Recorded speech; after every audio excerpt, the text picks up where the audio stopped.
अस्सलामुअलैकुम दोस्तों, आज की इस खसूसी डॉक्यूमेंट्री में हम आपको दुनिया के मुकद्दस तरीन मकामात में से एक मस्जिद अक्सा की सैर करवाएंगे। हम जानेंगे कि मस्जिद अक्सा अंदर से कैसी दिखाई देती है, इसकी तारीखी और मजहबी अहमियत क्या है और वो कौन से मकामात हैं जो वाक़या मेराज से मंसूब किए जाते हैं। इस सफर के दौरान हम बैतुल मुक़द्दस, मस्जिद अक्सा और कुब्बतुस सखरा के दरमियान फर्क को आसान अंदाज में समझेंगे। मस्जिद अक्सा के इर्द गिर्द मौजूद कदीम बाजारों और रिहायशी इलाकों का मुशाहिदा करेंगे और इस मुक़द्दस मकाम से जुड़ी ऐसी दिलचस्प मालूमात आप तक पहुंचाएंगे जिनके बारे में बहुत से लोग नहीं जानते। वीडियो शुरू करने से पहले अगर आप हमारे चैनल पर नए हैं तो चैनल को सब्सक्राइब करना और बेल आइकन पर क्लिक करना ना भूलिए, ताकि दुनिया भर के तारीखी, सकाफती और मालूमाती सफर आप तक बर वक्त पहुंचते रहें। तारीखी रिवायात के मुताबिक मस्जिद अक्सा की तामीर और तौसी मुख्तलिफ अदवार में होती रही, जबकि आज इस पूरे मुकद्दस इहाते का रकबा तकरीबन 1,44,000 मुरब्बा मीटर है। ये वसी और अरीज मुकाम एक वक्त में 5 लाख से ज्यादा नमाजियों को अपने अंदर समो सकता है। मस्जिद अक्सा और इसके गिर्द मौजूद मुकद्दस इहाते को तारीख में मुख्तलिफ नामों से याद किया गया है, जिनमें बैतुल मुक़द्दस, मस्जिद क़िबली, मकाम बुराक, मस्जिद मरवान, दीवार बुराक, दीवार गिरिया और हरम शरीफ शामिल है। फलस्तीन का शहर हजरत ईसा अलैहिस्सलाम से 3000 साल पहले कनान के लोगों ने आबाद किया। फलस्तीन का नाम भी इन्हीं लोगों ने रखा था। कई हजार साल तक ये लोग इस जगह आबाद रहे। हजरत इब्राहिम अलैहिस्सलाम ने अपने बेटे हजरत इस्माइल अलैहिस्सलाम के साथ खाना काबा तामीर किया और अपने दूसरे बेटे हजरत इसहाक अलैहिस्सलाम के साथ मस्जिद अक्सा की तामीर की।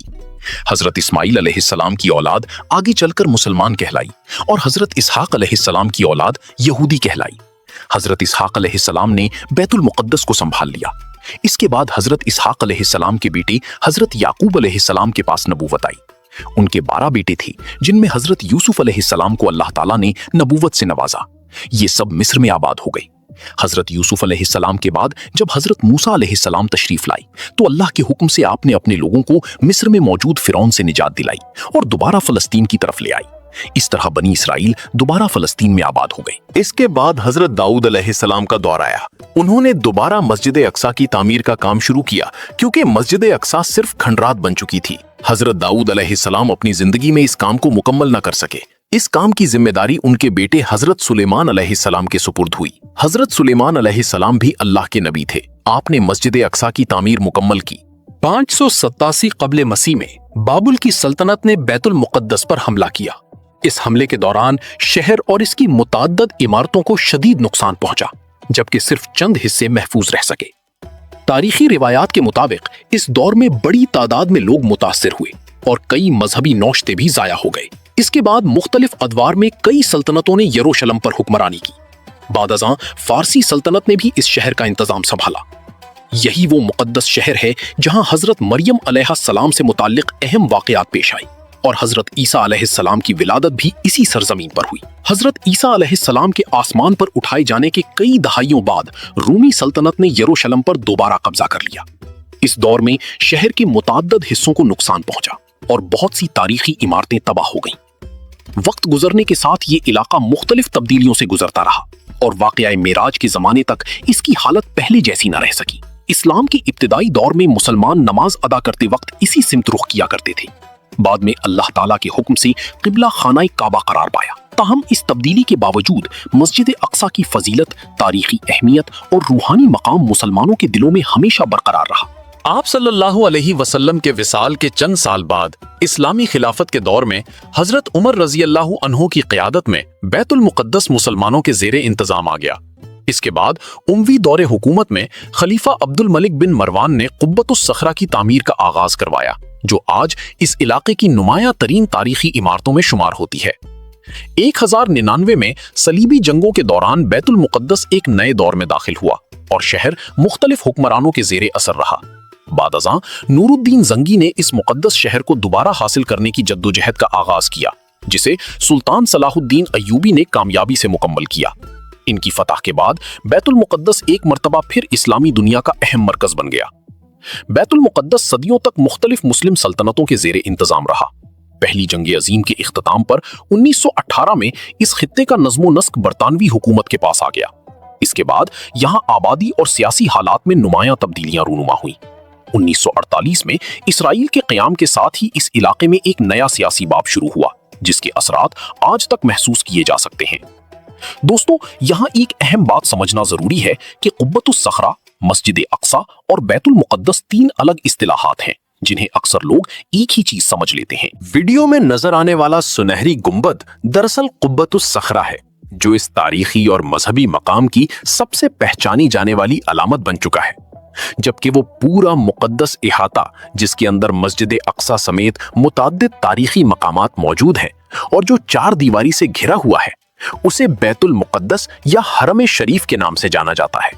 اور یہ ہے مسجد اقصیٰ، جو اس مقدس احاطے کے اہم ترین مقامات میں سے ایک ہے اور قبۃ الصخرہ کی قریب واقع ہے۔ اس مسجد میں عبادت گزاروں کی سہولت کے لیے مختلف حصے بنائے گئے ہیں، جن میں خواتین کے لیے بھی الگ جگہ مختص کی گئی ہے تاکہ وہ اطمینان کے ساتھ عبادت کر سکیں۔ اب سوال یہ پیدا ہوتا ہے کہ مسجد اقصیٰ کو اسلام میں اتنی اہمیت کیوں حاصل ہے؟ اس حوالے سے ایک معروف حدیث میں آتا ہے کہ آپ صلی اللہ علیہ وسلم نے فرمایا کہ عبادت کی نیت سے خصوصی سفر تین مساجد کی طرف کیا جا سکتا ہے: مسجد حرام، مسجد نبوی اور مسجد اقصیٰ۔ مسجد اقصیٰ کا ذکر قرآن مجید میں بھی موجود ہے اور اسلامی تاریخ میں اس کا ایک منفرد مقام ہے۔ اسلام کی ابتدائی دور میں مسلمان ایک عرصے تک اسی سمت رخ کر کے نماز ادا کرتے رہے۔ قبلہ تبدیل ہونے سے پہلے یہی مسلمانوں کا قبلہ تھا۔ اسی وجہ سے مسجد اقصیٰ کو مسلمانوں کی تاریخ، تہذیب اور مذہبی روایات میں غیر معمولی اہمیت حاصل ہے۔ مختلف اسلامی روایات میں یہاں نماز ادا کرنے کی فضیلت بھی بیان کی گئی ہے۔ مسجد اقصیٰ کو مسجد قبلی کے نام سے بھی جانا جاتا ہے اور اس کی عمارت اپنے فن تعمیر، تاریخی پس منظر اور روحانی ماحول کی وجہ سے دنیا بھر سے آنے والے زائرین کو اپنی طرف متوجہ کرتی ہے۔ اندر داخل ہوں تو بلند محرابیں، خوبصورت نقش و نگار اور قدیم اسلامی طرز تعمیر فوراً توجہ حاصل کر لیتے ہیں۔ اس کے مختلف حصوں میں صدیوں پر محیط فنون تعمیر کی جھلک دیکھی جا سکتی ہے، جو اس مقام کی تاریخی عظمت کو مزید نمایاں کرتی ہے۔ گنبد اور اندرونی دیواروں پر کیا گیا موزیک ورک اور آرٹ ورک اس عمارت کی خوبصورتی میں چار چاند لگا دیتا ہے۔ باریک نقش و نگار اور دلکش تزئین و آرائش کو دیکھ کر اندازہ ہوتا ہے کہ مختلف ادوار میں اس تاریخی مسجد کی آرائش پر کتنی محنت کی گئی ہوگی۔ آپ اس وقت جو تاریخی ممبر دیکھ رہے ہیں، اسے سلطان صلاح الدین ایوبی سے منسوب کیا جاتا ہے۔ یہ ممبر اپنی نفیس لکڑی کی کاریگری اور دلکش ڈیزائن کی وجہ سے اسلامی فن تعمیر کا ایک شاندار نمونہ سمجھا جاتا ہے۔ صدیوں گزر جانے کے باوجود اس کی خوبصورتی اور تاریخی اہمیت آج بھی لوگوں کی توجہ کا مرکز بنی ہوئی ہے۔ مسجد کے احاطے میں ایک قدیم زیر زمین حصہ بھی موجود ہے جسے قدیم مسجد اقصیٰ کے نام سے جانا جاتا ہے۔ اس تک پہنچنے کے لیے سیڑھیاں نیچے کی جانب جاتی ہیں۔ اس مقام کو مسجد کے قدیم ترین حصوں میں شمار کیا جاتا ہے، جہاں عبادت گزار نوافل ادا کرتے ہیں، جبکہ دینی تعلیمات کی سرگرمیاں بھی یہاں جاری رہتی ہیں۔ دوستو، اب بات کرتے ہیں اس مشہور سنہری گنبد کی، جو اس پورے مقدس احاطے کی سب سے نمایاں پہچان بن چکا ہے۔ تاریخی روایات کے مطابق اس عمارت کی تعمیر خلیفہ عبد الملک بن مروان کے دور میں عمل میں آئی۔ آپ اس کے قریب ایک چھوٹا ماڈل بھی دیکھ سکتے ہیں، جسے عمارت کی ڈیزائن اور ساخت کو سمجھنے کے لیے بطور نمونہ تیار کیا گیا تھا۔ ابتدائی زمانے میں اس گنبد کی ظاہری شکل آج جیسی نہیں تھی۔ بعد میں مختلف ادوار میں اس کی تزئین و آرائش کی گئی اور 1993 میں اردن کے شاہ حسین کی سرپرستی میں اس پر تقریباً 200 کلو گرام سونا چڑھایا گیا، جس کے بعد اس کی سنہری چمک مزید نمایاں ہو گئی۔ اس عمارت کے اندر وہ مشہور چٹان موجود ہے جس کے بارے میں اسلامی روایات میں ذکر ملتا ہے کہ واقعہ معراج سے اس کا تعلق ہے، اور اسی نسبت سے یہ مقام دنیا بھر کے مسلمانوں کے لیے خاص اہمیت رکھتا ہے۔ قبۃ الصخرہ کے بیرونی حصے میں ایک ایسا مقام بھی موجود ہے جس کے بارے میں روایات بیان کی جاتی ہیں کہ وہاں رسول اللہ صلی اللہ علیہ وسلم نے انبیاء کرام کی امامت فرمائی تھی۔ یہی وجہ ہے کہ اس پورے علاقے کو اسلامی تاریخ اور روحانی روایات میں ایک منفرد مقام حاصل ہے۔ روایات کے مطابق انبیاء کرام کی امامت کے بعد آپ صلی اللہ علیہ وسلم نے اس مقدس چٹان کی جانب تشریف لے گئے جسے آج قبۃ الصخرہ کے اندر دیکھا جا سکتا ہے۔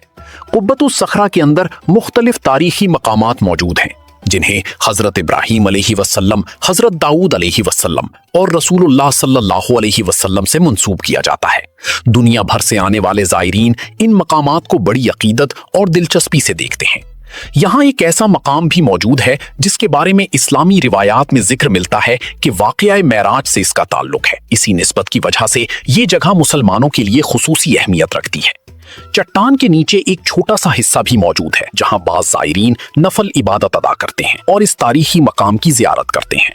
इस चट्टान से मुताल्लिक सदियों पुरानी मुतअद्दिद रिवायात बयान की जाती हैं। बाज़ तारीखी हवालों के मुताबिक कदीम ज़मानों में यहाँ मजहबी रसूमात भी अदा की जाती थीं, इसीलिए ये मकाम तारीख और मजहबी रिवायात दोनों एतबार से अहम समझा जाता है। दोस्तों, ये बात भी दिलचस्प है कि वाक़या मेराज के ज़माने में आज नजर आने वाली कुब्बतुस सखरा की इमारत मौजूद नहीं थी। उस वक्त यहाँ सिर्फ ये तारीखी चट्टान मौजूद थी, जबकि मौजूदा इमारत बाद के अदवार में तामीर की गई। इस चट्टान के बारे में मुख्तलिफ मज़ाहिब और रिवायात में अलग अलग अकायद पाए जाते हैं। मिसाल के तौर पर यहूदी रिवायात में भी इस मकाम को गैर मामूली अहमियत हासिल है और इससे मुताल्लिक मुताद्दिद तारीखी और मजहबी रिवायात बयान की जाती हैं। मुख्तलिफ मजहबी रिवायात के मुताबिक इस मकाम को गैर मामूली अहमियत हासिल है। बाज़ यहूदी रिवायात में बयान किया जाता है कि हजरत इब्राहीम अलैहिस्सलाम का वाक़या कुर्बानी इसी मकाम से मुंसलिक है। इसी वजह से कुब्बतुस सखरा यहूदियों के लिए भी एक अहम मजहबी मकाम समझा जाता है। मुसलमानों के नजदीक इस मकाम की सबसे बड़ी अहमियत वाक़या मेराज से वाबस्ता है, जिसने इसे इस्लामी तारीख का एक मुनफरिद हिस्सा बना दिया है। इस पूरे तारीखी इलाके के मुताद्दिद दरवाजे हैं, जिनमें दमिश्क गेट सबसे मशहूर समझा जाता है। कदीम फसीलों से घिरा ये इलाका ओल्ड सिटी के नाम से जाना जाता है। यहाँ तंग गलियां, कदीम बाजार और रिवायती दुकानें मौजूद हैं, जहाँ कपड़े, तहाइफ, जाय नमाज और दीगर अशिया फरोख्त की जाती हैं। अरबी जबान में बाजार को सूक कहा जाता है और रोजाना बड़ी तादाद में ज़ायरीन और सयाह यहाँ आते हैं। इस तारीखी इलाके में मुख्तलिफ मजहबी और सकाफती मकामात मौजूद हैं। यहाँ से आर्मीनियन क्वार्टर की जानिब भी रास्ता जाता है, जहाँ कदीम गिरजाघर देखे जा सकते हैं। बाजार से गुजरते हुए जब आप मस्जिद अक्सा के इहाते में दाखिल होते हैं तो सबसे पहले सुनहरी गुंबद वाली कुब्बतुस सखरा तवज्जो अपनी जानिब खींचती है। इसी वजह से इसे दुनिया भर में गोल्डन डोम के नाम से भी पहचाना जाता है। यहूदी रिवायात में इस मकाम को टेंपल माउंट कहा जाता है और इसे कदीम हैकलों से मंसूब किया जाता है। इसी इहाते के मगरबी हिस्से में एक तारीखी दीवार मौजूद है, जिसे वेस्टर्न वॉल या दीवार गिरिया कहा जाता है, जहां यहूदी इबादत और दुआ के लिए आते हैं। अल्लाह ताला हमें इन मुक़द्दस मकामात की अहमियत समझने और मस्जिद अक्सा की ज़ियारत की सआदत नसीब फरमाए। आमीन। दोस्तों, उम्मीद है आज की ये मालूमाती सैर आपको पसंद आई होगी। अपनी राय कमेंट्स में जरूर बताइएगा और अगर आप हमारे चैनल पर नए हैं तो सब्सक्राइब और वीडियो को लाइक करना न भूलिएगा। अल्लाह हाफिज।